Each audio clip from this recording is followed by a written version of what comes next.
नमस्कार, प्रणाम। हम रोलो के बीच सुशील कुमार प्रेमी जी फिर रोलो के बीच उपस्थित भइल बानी एक भोजपुरी कविता लेके। ई कविता के शीर्षक ह कि ए घड़ी जैसे कभी कभी सुने में आवेला कि सारा लोग अगुआ के दोष देवेला कि अगुआ ऐसे करौलक शादी ब्याह बढ़िया ना करौलक। लेकिन एह अगुआ के बड़ा आशीर्वाद में देता बेटा। इस बारे में कुछ लिखे की कोशिश कैले बानी और वो लोग सुनी लोग और खूब मजा ली लोग, एकरा के शेयर करी लोग।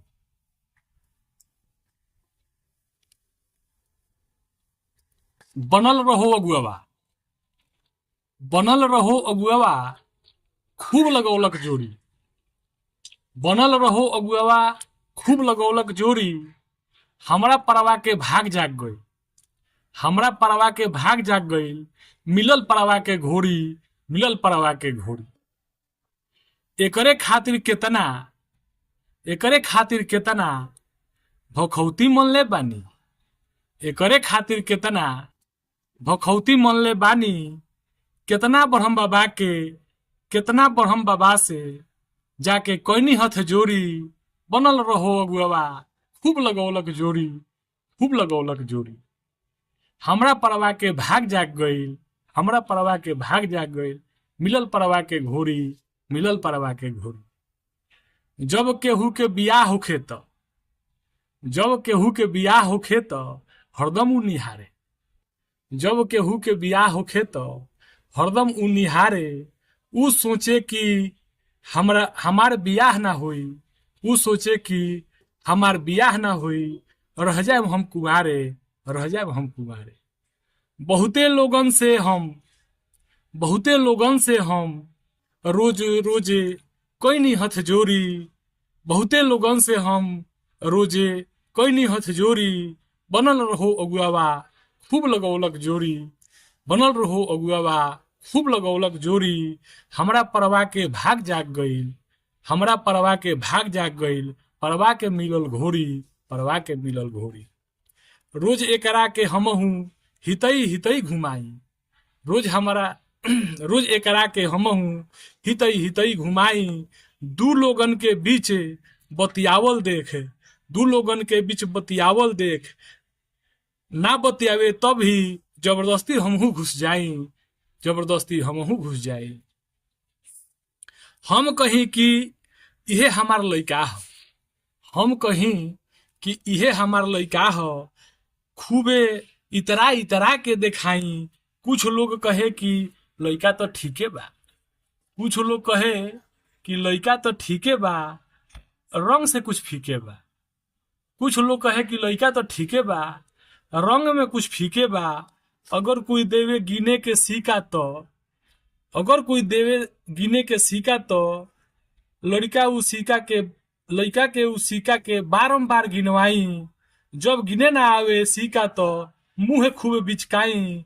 हम ना जननी की एकर हई हम बाप, ना जाने कौन जन्म के लागल बरुए शराब, ना जाने कौन जन्म के लागल बरुए शराब। कुछ देर चुप रहला के बाद लोगन से कही कि भेरी भेरी सोरी। लागता कि हमरा परवा के एहुजा लागी ना ही जोरी, हमरा परवा के लागी ना ही जोरी। कुछ दिन जब बीतल ह तो एक दिन के बात हो कि उनका द्वार पर एक दूगो अगुआ पहुंचलन। पहुंचला के बाद कैसे का सेवा सत्कार होता एमे हम लिखे कोशिश कैले बनी। इतने में एक दिन दुआरा पर, इतने में एक दिन दुआरा पर पूछत पूछत अगुआ अइले। इतने में एक दिन दुआरा पर पूछत पूछत अगुआ अइले। इनकर घर दुआर देखी खूबे उल्लू भइले। दुआरा पर के चुहुक पुहुक देखे, दुआरा पर के चुहुक पुहुक देख मने मन अगरैले। दू चार लोगन के दुआरा पर बैठल देखी मने मन अगरैले।